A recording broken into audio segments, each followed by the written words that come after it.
Wednesday is the nothing personal word of the day on a Monday, September 19th, 2022. Wednesday is my word of the day because that is the new Shabbat. The new day of rest is going to be Wednesday for Tom Brady. Word came out that he doesn't have to work on Wednesdays at all. He's getting the day off. The Tampa Bay Buccaneers, in an effort to get him to utz him out of retirement, have made all sorts of gives to the Brady camp. He got to go away in August in the middle of spring training to do the Masked Singer. No, he didn't do that. He was in the Bahamas. Someone finally found him. I can't believe no one took a picture while he was there. It could have ended all of the drama about where is Tom Brady. But now the Buccaneers are doing something far worse than giving a player off during spring training or during training camp. You cannot go into your locker room and have a team where every member of the team is treated one way and your quarterback, who's 45 years old, the GOAT, 7 rings, the man, is treated differently. And I am going to get a lot of debate on this, so I want to make sure that you are able to understand my point of view very clearly. I acknowledge that Tom Brady's old. I acknowledge that he needs some time for load management, that he shouldn't be in pads every practice. I acknowledge that he should get some amount of special dispensation. But you cannot, I also acknowledge the quarterback is the most important position on the team. But you cannot differentiate and make different rules for Tom Brady and expect that your team's going to be okay. So here's how it works. Players publicly say, "We've got your back, Tom. He's the GOAT. We're just happy to be here. We're so happy to play with him." But that's not what they're saying in the locker room. That's not what they're saying to their agents, their friends, their family. When they get up and have to go to work Wednesday and they know there's a player who's not there, it starts to eat away at the fabric of the team. The resentment grows. The biting, sarcastic comments grow. The blame gets shifted when the team doesn't perform. Now, they came out and won their game this week. What a week of football, by the way. What a weekend.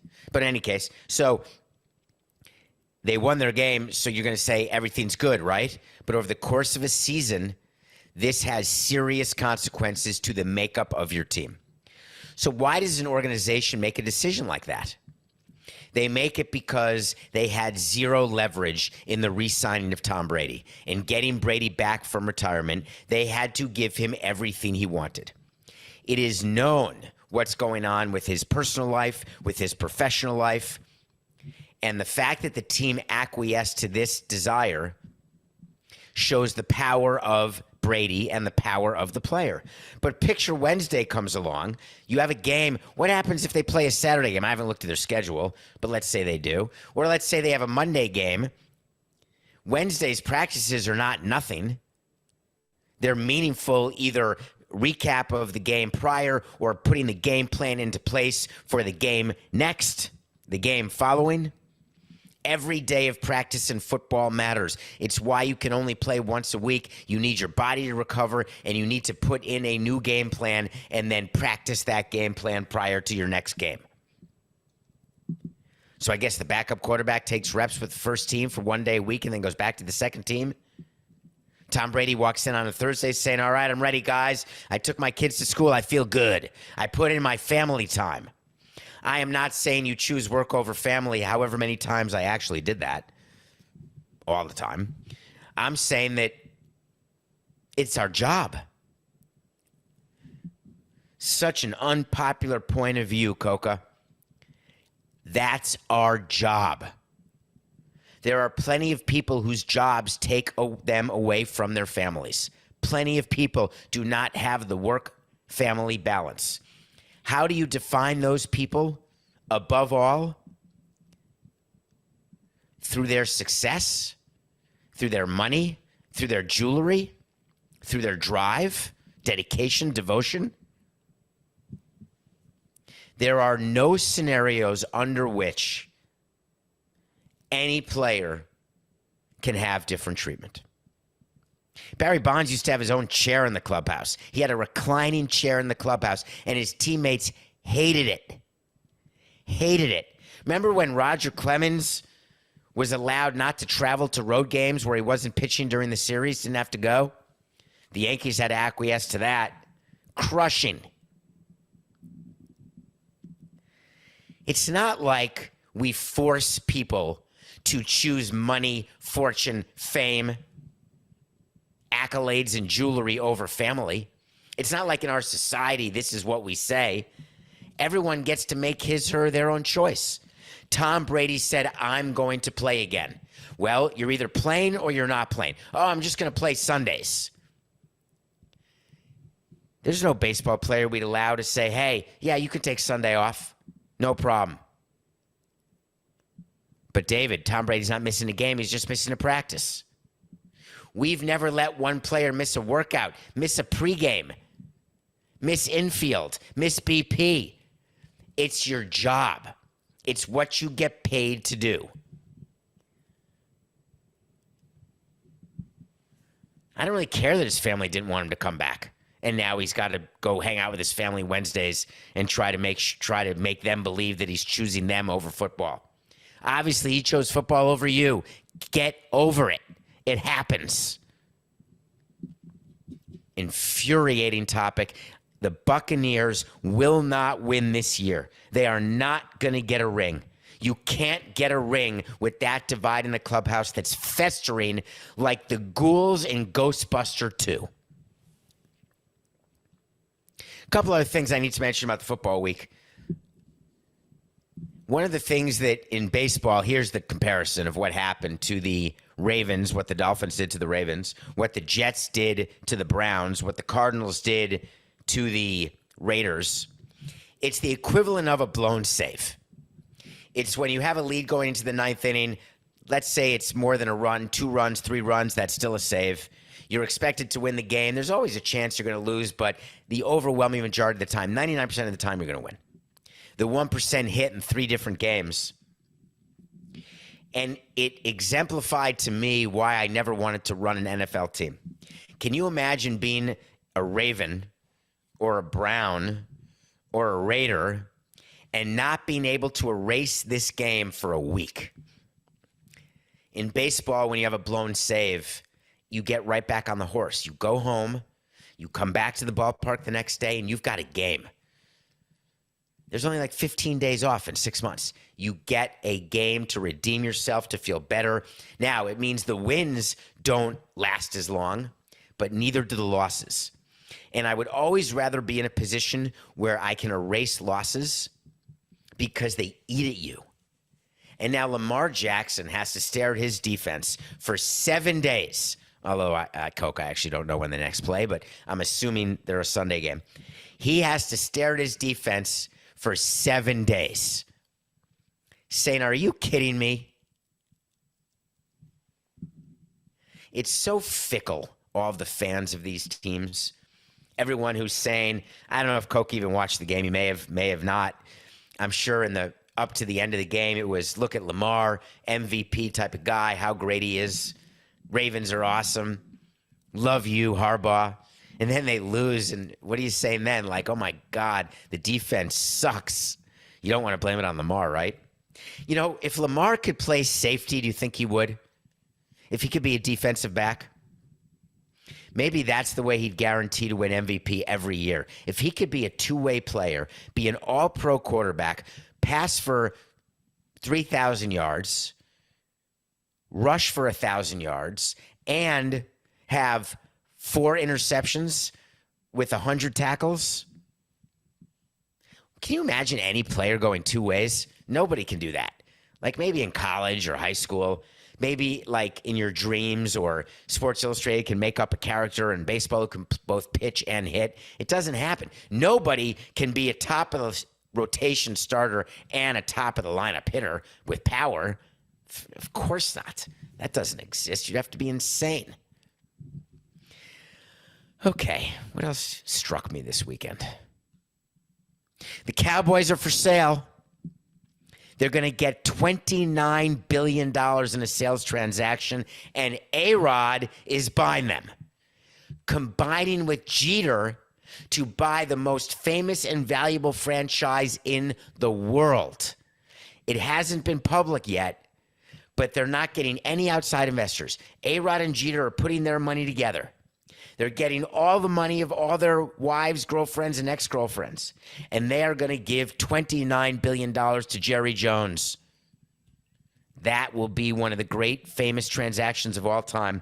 I don't know who's going to run the team, whether it be Derek or Alex. I mean, Derek's 0 for 1. Alex is 0 for 0. Maybe you give it to the guy with experience, or maybe you give a guy a chance who has no experience. How come Jerry Jones spends every day telling you that he's never selling the team? Isn't that weird? It's like when someone is, when you own something, like a piece of memorabilia, anything that you own, and you always say, it's not for sale. I love my house. It's not for sale.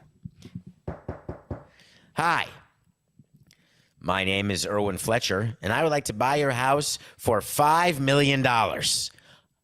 Oh, I don't even need my boxes. See ya. Everything's for sale. It's just a matter of price. You think Indecent Proposal was the first time we discovered that it's not a matter of whether a person or a thing is for sale? It's a matter of just price? You think it just took that movie to have you all thinking about it? Jerry Jones has this valuable team, and he literally, that's not true, 469. Jerry Jones has this team. And he figuratively stands on a boulder every week and says, I am not selling. Have you ever heard of estate taxes, Jerry? How are you going to work that exactly? I'm just wondering.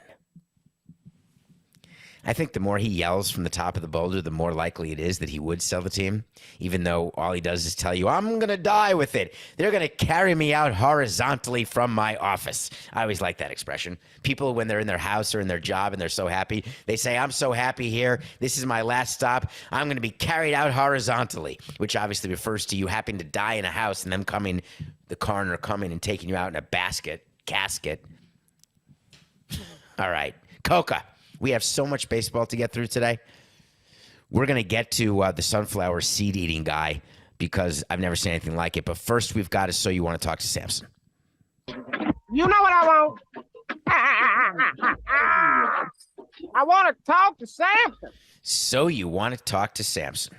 Do you know someone sent me a tweet at David P. Samson, and it was a link to a artist or a DJ or someone who does a set, or his name or something is called You Want to Talk to Samson, but it's got a P on it. So it's not me. I have no P. Ask me any question on Twitter. I may get to it. Good evening, David. Good evening. That's a dead giveaway as to when you're writing the question. If and when minor league teams are lost due to the recent unionization, what adjustments will MLB organizations need to make in terms of scouting, the draft, and player development? Thank you, and have a great weekend. No, thank you, and I didn't. I mean, parts of it were absolutely fantastic. Other parts were less than optimal, suboptimal. Sick as a dog yesterday. I got the third booster. It's important. You got to get it. But man, did I get sick. Okay. MLB and minor league unionization has been a topic that we've covered on Nothing Personal. We are a bit on an island because everyone believes what Major League Baseball is saying in their statements, that we're very happy they're unionized. This is great. We can't wait to work with them on a new CBA, blah, blah, yada, yada, yada. I've been saying it. I'm going to say it until I am freckled in the face, that there will be a change in how minor league baseball is operated. There will be a change in the number of minor league teams that are affiliated with major league teams. A change that started last year, and the world did not stop spinning on its axis. Do you remember when MLB, what you said, contracted minor league teams, and what I said is unaffiliated those teams? Those teams still exist. They're just not affiliated with the major league team anymore. They're independent league teams. that did not impact how you scout your players. The way scouting works in the minor leagues is there are people who are hired who are given either divisions or regions. Divisions mean, hey, you've got the NL East.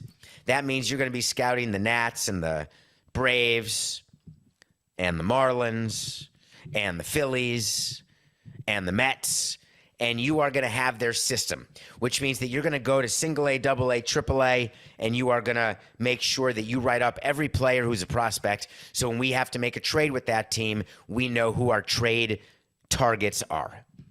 That's why you scout other teams' organizations. There are people who scout your own organization, but those are called development people. Development people are the people who teach your players in the minor leagues to hit, to pitch, and to play defense, among other things. Coaches in the minor leagues will tell you that they spend as much time on non-prospects as prospects. They're not telling you the truth. Coaches will tell you that they spend as much time on lower-level draft picks than on higher-level draft picks. That's not true. We give our coaches a list, and here are the players who we need to move through the system and get better. Make sure you are giving them your time. These players are fringe players. If they prove that they can make it, great, but we're not spending resources on them. And if they don't make it, fine, we'll release them. The non-prospect fillers get ignored altogether. The names don't even come up. Development people, major league people, minor league people, you don't talk about them. They're not going to make the major leagues. You don't waste time. So the way things are going to change with fewer teams is there'll be fewer non-prospects on your team, each minor league team. And the reason that impacts development is the development people are focused on a smaller number of players on their team. If you have fewer teams and more prospects on each team, you are going to need more coaching. You're going to need a bigger staff. And that's something that baseball was thinking about when they agreed to this unionization. The reality of what it means. The reality of what it means to lower the number of affiliated teams and maybe combine single A and double A, combine double A and triple A. You really only need 2 teams. There is no organization who has more than 52 prospects. Forget the top 30 list that you read. We don't think about that at all. So you add more coaches because you've got more players who require your attention. The scouting doesn't change at all because you will scout by division, by system. So if there are fewer teams, that scout has fewer teams to watch, but then you supplement that scout's work year by telling that scout to go to the independent leagues. We've got scouts at the independent leagues. We did. You're looking for the diamond in the rough. You're looking to find value in a player who is down on his luck, who's trying to recapture the glory in the independent league, or a player who just got overlooked by all teams and you see something that no one else sees. So scouting, development, the draft, they're not going to change in the way that you think. The draft is an easy one. The draft, you are putting players in your system in your first 10 picks, your first 15 picks, your first 20 picks who you expect to make it. But they don't, and we secretly know that. So here's how the draft works, just a little behind the scenes. When you're signing your 5th, 6th, and 7th round pick and you're giving them out of slot money because they dropped in the draft because they're two-way players, they play 2 sports, or they're threatening to go to college, or whatever the reason is, and they've dropped down several rounds, you sign them, you give them a smaller signing bonus than they would have gotten in the higher rounds. But that player, no matter the age, goes into your system right after signing, and that player becomes one of your prospects. In a 20-round draft, every player drafted is a prospect. So keep in mind the other thing that unionization has done is it has prematurely ended careers of fringe players. The non-prospects, forget about. The prospects are having their career no matter what. The fringe players are the ones who are going to get hurt by the smaller number of teams in each system because there are going to be fewer jobs for them, and they're going to have to go to independent leagues to prove their worth. And when you're in the independent leagues, you have to be even better than when you're in the minor leagues to prove your worth, because the view of teams is the competition is inferior. The player, this is a fake run, if you will. You have to overcome so many more obstacles when you're raking in the independent league than if you're raking in AA. That's just the inherent bias that scouts have. So when your question is what adjustments will organizations make, everybody's always making adjustments to assignments for scouts, to little things they're doing with development, to coming up with the Marlins way or the Cardinals way or the Red Sox way. You try to write it down in a manual to show players what you expect of them, what you think they're going to turn into, and how you're going to get them there, what steps they need to take. All of that has existed, will exist, and it has nothing to do with the unionization of the minor leaguers. So the short answer is adjustments are always made regardless, irregardless. Don't get me started. Adjustments are made regardless every single season. It has nothing to do with unionization. All right, we come back. We're going to review a movie that you are going to love. And during the break, I'm going to be eating sunflower seeds. We'll be right back. Welcome back to Nothing Personal. It's David Samson. How was your weekend? Thank you for rating, reviewing, subscribing, following, all the things you're doing for Nothing Personal. Believe me, thank you. Keep going. So I was looking for a movie to watch, and I came across this documentary called Chasing. It was a paid documentary, let's say $6.99. I can't remember what I paid. And I read in the description that it was a documentary about a man who has the world record for rowing across the Atlantic Ocean. And my first thought were the rowboats that I used to use in camp when you went fishing. They had the big benches, right? A small bench at the end of each side, at the front and the back, and then wider, longer benches in the middle. And you sit there with your feet in little puddles of water at the bottom of the rowboat. You've got the wooden oars that are attached by these sort of circle clips, and you are trying to row while trying to catch fish or whatever it is you're trying to do.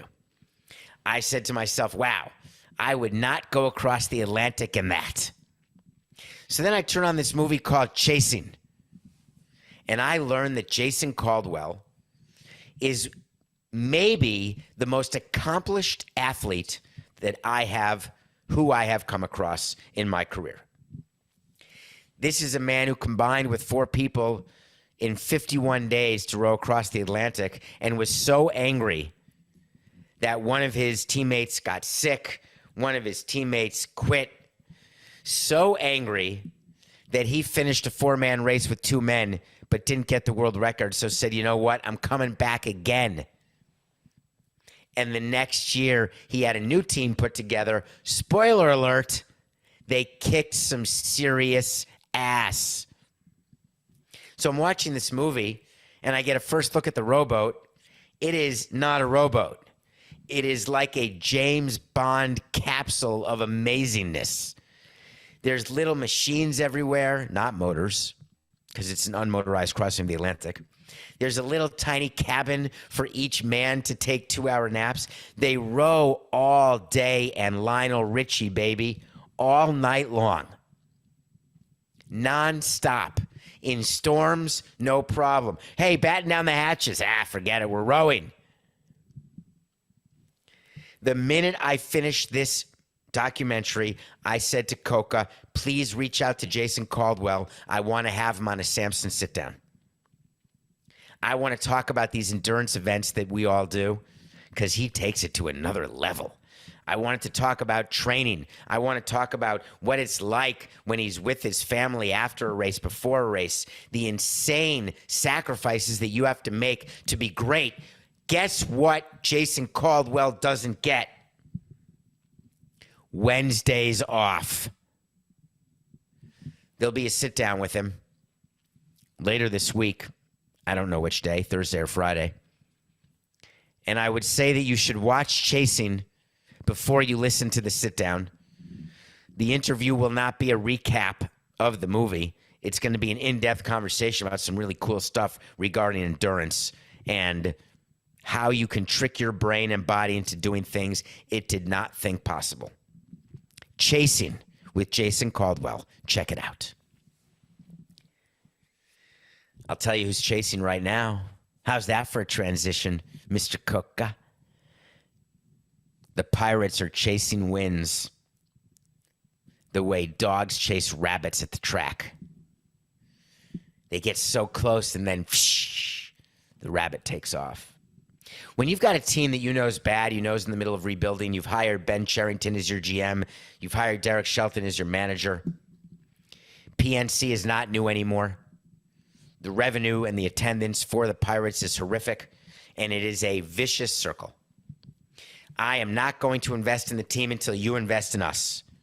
I'm not investing in you until you have shown that you've invested and brought a winner.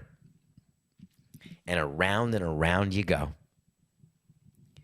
When you've got a team who's going to lose 100 games, and that only happened to me once in 2013, you've got to keep your players focused because you're playing for the future. You're playing for next year. Free agents to be who are not in your plan should not be playing on a team that has already started playing for next year.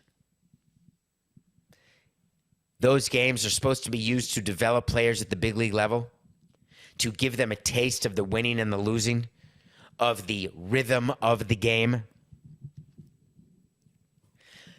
The Pirates keep stepping in it, though. The Pirates are the team that had the player that slid into third when his cell phone came out. Yeah, the guy who got suspended for a game, he was a Pirate. Now they've got a player, Cabrian Hayes, and I can't even say it with a straight face because I've never seen it before. It was like seeing the most beautiful canvas by Van Gogh that had just been discovered in an attic somewhere, where you open your eyes and you say, oh my God, the world is now a better place for having found it. Well, the world is a better place to have seen Cabrian Hayes, he of the new extension, eating sunflower seeds while the game was being played. I don't mean what all players do, which is in between pitches. Vladimir Guerrero Sr., by the way, what he used to do, and I always found this to be so disgusting, and I would talk to him about it, and his English was good enough. He would take the bag of sunflower seeds and pour it directly in his pants, bypassing the bag. Meanwhile, in his pants is schmutz galore. So he sticks his dirty fingers, he's playing baseball after all, in the game, in between pitches, in his pocket, shoves them in, and then spits out, he de-seeds them and then spits out the shells and eats the seed. Do you know in Montreal we used to have a specific ground screw person who was charged with cleaning up his area in right field after every game? Because it was, you could tell if you had any question as to where Guerrero was going to play you defensively, all you do is look at where the sunflower seeds are. And back then, they weren't shifting. There weren't cards they were looking at. When someone hits the ball, you catch it if you can. And then you get it back to the infield as quickly as you can. A shout out to my 9th grade baseball coach and English teacher, Harry Bald. Harry Bald taught us in baseball, very simply, on every play, every player is doing something. And I took that lesson with me all the way to Major League Baseball. We had to memorize a book of positions. Every page was a different scenario. 1 on, 2 outs. Ball hit to third base. Everybody's moving. David, why would a left fielder move on a fly ball to right field? Who's going to back up third base? Why would a right fielder move on a ground ball to left field? You got to back up either second base or first base. Everybody's moving. Brian Hayes was playing third base. Escobar of the Mets was running around third to score on a hit and run from first. He's 2 feet off the bag toward home, and Hayes is eating sunflower seeds with his glove not on. He should have been at third base in case we wanted to throw behind the runner.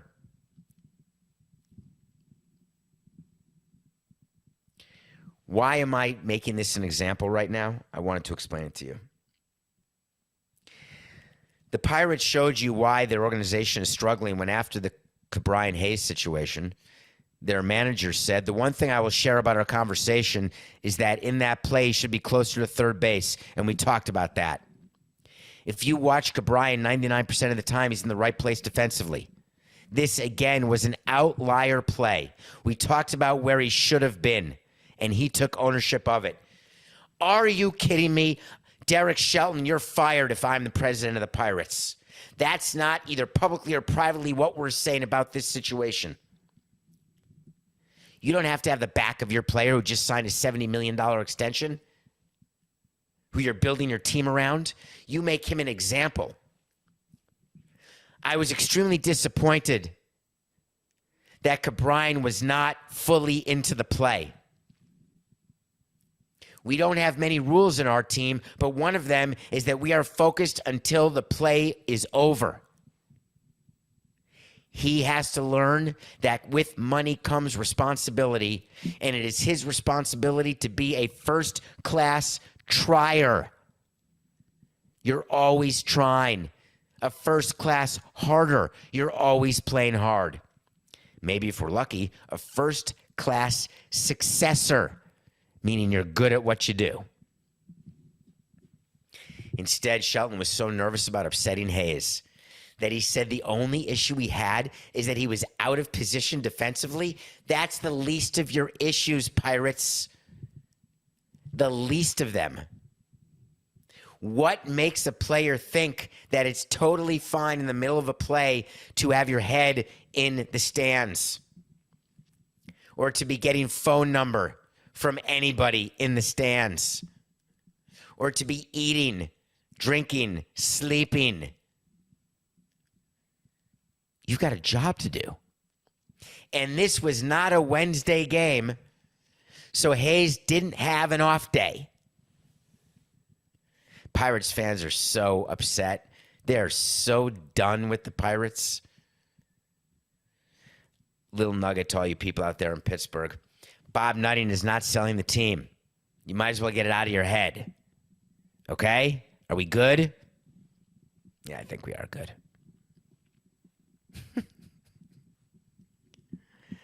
Sunflower seeds. Please go watch the video. It can't be. I said to Coca during the pregame preparation for the show, because he's taught me that every video on TikTok and Instagram to be cynical about it because most of them are not real, which is amazing because I just assume people are filming really cool stuff when it happens. I never see cool stuff. Like walking down the street and seeing some guy put a basketball in someone's hand, soccer style, and have that person hit a huge shot and then almost get run over by a car, dropping the mic and running away. I never see that. 108 and 81. Nothing personal pick of the day. We went 2-1 last weekend. Friday night, can you imagine? It could have been 3-0. I got cute. I had the Mets in the run line over the Pirates. They only won 4-3. So the money line would have been a victory. Run line was not because we were giving 1.5 runs and only won by 1. Saturday, we had the Braves over the Phillies. It happened. Aaron Nola, you are not an ace. Sorry. Philly fans, you've done great under Rob Thompson. He is going to get some Manager of the Year votes. No doubt about it. But Nola's still not an ace. So I'm watching the Packers game last night, all nervous about giving 10 points, watching Chicago march down the field, watching Aaron Rodgers. Did anyone watch that game when Rodgers got to the sideline? Go look for the video. It's pretty good. He gets a hat because some quarterbacks take their helmet off and put a hat on. And in order to put his hat on, he had to do a hair flip because of his new haircut. So he did this flip and then put his hat on, and it just drove me crazy. But we won the bet. We had the Packers minus 10 over the Bears. They won by 17. So we're 108 and 81. Coca spent half his weekend answering one of your questions in a So You Want to Talk to Coca. And here's what he discovered. You were all asking me about my picks of the day and what it meant in money. Because if I pick, according to you, if I pick a minus 400 favorite every day, then how is that adding value? Well, it adds value if that team wins, doesn't it? So Coca did a spreadsheet calculation. If you have taken every one of my nothing personal picks of the day since January 1st, you would have won 108 bets, you will have lost 81, and you will have pushed twice. If you bet $100 on every game, so if you're the underdog, 100 could pay 170. If you are the favorite, then betting 100 means if you win, you only win, let's say, 50. But if you bet $100 on every one of my nothing personal picks of the day, guess what you have today, all you cynical naysayers? $1,188. More than 10 times your money. We are bringing it on nothing personal. Now, you got to live through the cold streaks. You have to have enough cash to make it because you're going to get cold. But I've been HOTT Buster Poindexter recently. I am staying away from the Monday Night Football games. I could not come to grips with any particular side of any of the games. If anything, I'd do Buffalo, but I'm not. I'm going to baseball. Big series between the Mets and the Brewers. The Mets have a magic number to clinch a playoff spot, and it's 1 or 2. Likely that they can clinch it against the Brewers. You win one game against the Brewers, you get 2 points in the clinching calculation because the team chasing you lost and the team that is ahead won. So it really counts as 2 changes in a clinching scenario. So if the Mets beat the Brewers tonight, they're in the playoffs. Look for a very muted celebration because their goal is to win the division. Once they win the division, that will be a far bigger celebration. However, the Marlins, come on, David. 469.84. However, the Brewers are also involved in a race for the wild card. They're looking in from the outside. They're looking up at the Padres. Maybe only a game and a half out of the Phillies now. 2 games back of the Padres. Phillies have lost a bunch in a row. Not guaranteed to make the playoffs, even though I said they would. Big game. When you've got your ace going, you got to win. The problem is the Mets have their co-ace going. It's Burns over Scherzer. Both teams, it's like even, minus 112, minus 104. We're taking the Brewers. And we're going to keep track of our kitty, so at the end of the year, you'll know how we did. But right now, 10 times your money. Not too shabby. How many times in the show are we going to talk about Steven Strasburg? He's that pitcher for the Nationals who helped them win the World Series back in 19. He got a World Series MVP. He got a beautiful ring, and then he got a beautiful 7-year, $245 million contract because Scott Boras said to the learners, hey, you're going to win a World Series and let your MVP go? You can't do that. You're going to get crushed publicly. And Lerner said, oh, well, I guess you're right. I guess we got to sign him. Scott said, you're not just going to sign him. You're going to sign him to 7/245. Oh, no, that's way too much. We can't do it. No, fine. So happy on ring day. First day of the next season. COVID. We've got Strasburg. He has pitched 8 games. Why did I just put up a 4 on the Nothing Personal channel?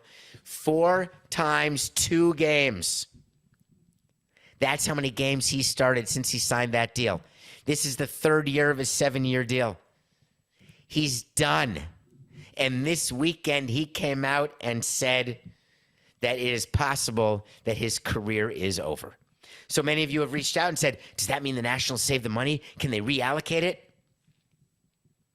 And the answer is we don't know whether the Nationals got insurance. If they self-insured, they get no payout. Self-insured is one of two things, right? It means that I take this as two ways. Self-insured is, hey, we're not taking out insurance. If he can't pitch, we are going to make sure we have enough money on the side to sign a replacement. We're still going to have to pay him, but we'll go out and sign a replacement. That's self-insured. Another way to do self-insurance is to take out the premium every year, invest it, and then if you ever have a player who is out for an extended period of time, you can take the investment earnings to help defray the extra player you need on your team. Because that's the incremental difference. When you sign a player and that player gets hurt, you are paying that player that amount whether he's hurt or not. The incremental difference is you've got to fill a major league roster with that spot of the player who's injured. And that player's making $700,000. If he's playing for a month, he's making $125,000, whatever the math is. Sounds like peanuts, right? Not at all. Regular insurance is when you go to a company and say, hey, we're signing this player. We're going to want insurance. Well, any pre-existing conditions? Well, he's got a problem elbow. He's got a bad shoulder. Sorry, we can't insure him. Well, do you want to give him your own physical? Yeah, we'll give him a physical, but I'm telling you right now, we're looking at his injury history, and this is a terrible bet on behalf of the stakeholders of this insurance company.